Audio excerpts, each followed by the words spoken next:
Oh, could I ever know you when everything lies in disguise? Oh, could I ever forget those eyes looking for my will?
Talaga nga dito.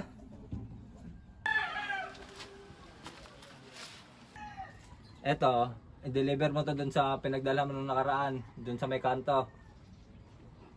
Tapos eto, bili ka ng pang merienda mo. Lahat na.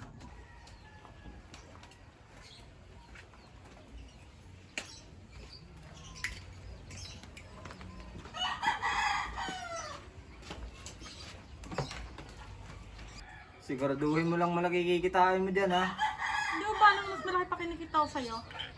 Ba, sa akin isang benta pera, 1,000.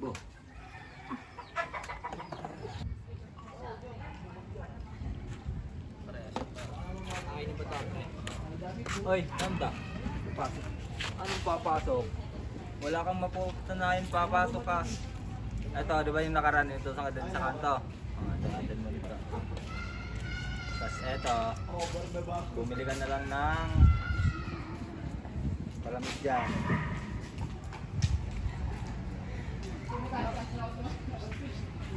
Huwag ka nang pumasok. Ikaw, balik ka dito ha. Pare, shot.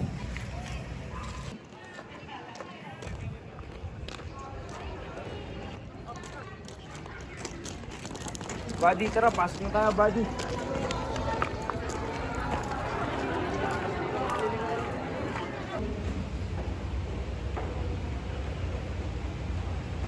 Article 161, counterfeiting the Great Seal of the Government of the Philippine Island, forging the signature or stamp of the chief executive.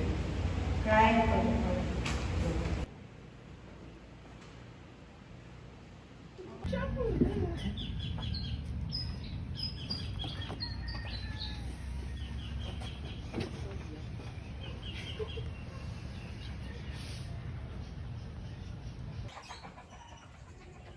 Nasaan na kayong batang yon?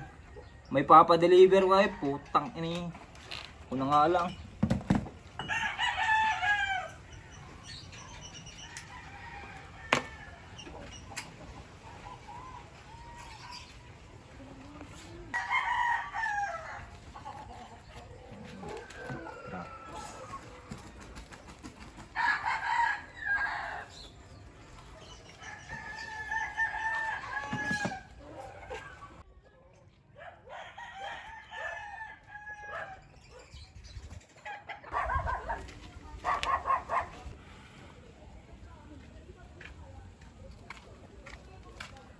Ito na ba rin? Goods ba yung item mo? Oo, tulad pa rin ng dati to. Madam kanto. Tulad nung napag-usapan pare. Okay, thank you. Hello sir, nakuha ko na yung item. Positive. Description ng suspect, naka-black na t-shirt, naka-violet na short. Kalbo, hindi katangkadan. Okay, sir. Okay. Okay, team. Nagbigay na ang asset natin. Ang target natin, naka-black na shirt, tapos naka-violet na short. Hindi katangkaran, kalbo. Okay, proceed na tayo.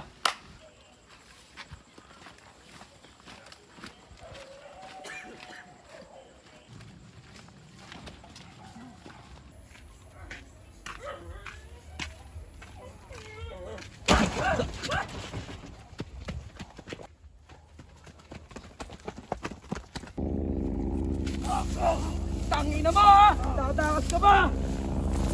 Eto, walang palag na yan, nakagapot! Tayo! Yan! Tangina mo! Ikaw ay may karapatang manahimik o magsawalang kibo. Ano man ang iyong sabihin ay maaaring gamitin pabor o laban sa anumang hukuman. Ikaw ay mayroon ding karapatang kumuha ng abogado na iyong pinili. Kung wala kang kakayahan ay ito ay pagkakalob sa iyo ng pamahalaan.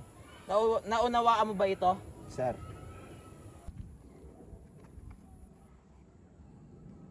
Positive, sir.